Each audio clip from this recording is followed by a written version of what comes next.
பட்டும் படாமலே பேசுறாங்க. அத வச்சுதான் அவளால விஜயை மறக்க முடியாதுன்னு சொல்றேன். நாமளும் இப்ப அத்தை கிட்ட எதுவுமே பேச முடியாது போல இருக்குல்ல. ஏங்க, காவேரிக்கே இன்னும் அந்த தெளிவில்ல. இல்லனா அவ இப்படி இருக்கிற ஆளே கிடையாது.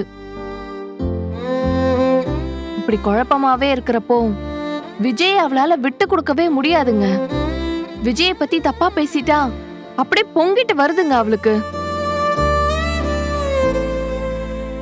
ஆனா யமுனா கிட்ட சேர்ற மாதிரி அம்மா கிட்ட அவளால பேச முடியலங்க. அம்மா கஷ்டப்படுமேன்னு அவ கோவத்தெல்லாம் கண்ட்ரோல் பண்ணிக்கிறா.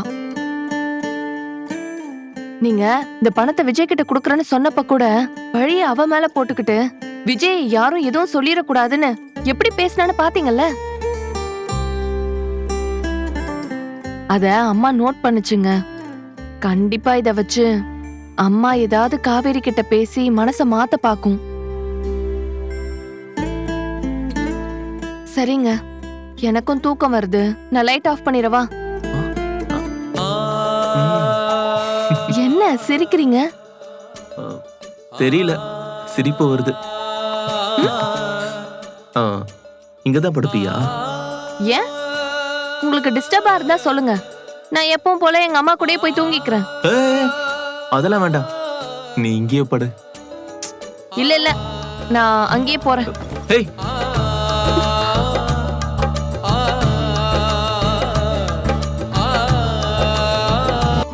எங்க போற?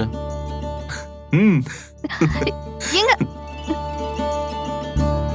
நான் மெதுவா தான் இழுத்தேன், நீதான் ரொம்ப ஃபோர்ஸா விழுந்துட்ட. ஆள பாரு, விடுங்க.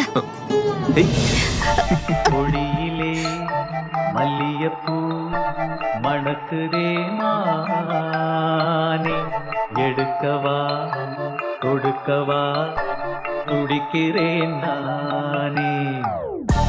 கொடியிலே மல்லியப்பூ மணக்குதே மானே, எடுக்கவா கொடுக்கவா துடிக்கிறேன் நானே. பறிக்க சொல்லி தூண்டுதே பவள மல்லி தோட்டம், நெருங்க விடவில்லை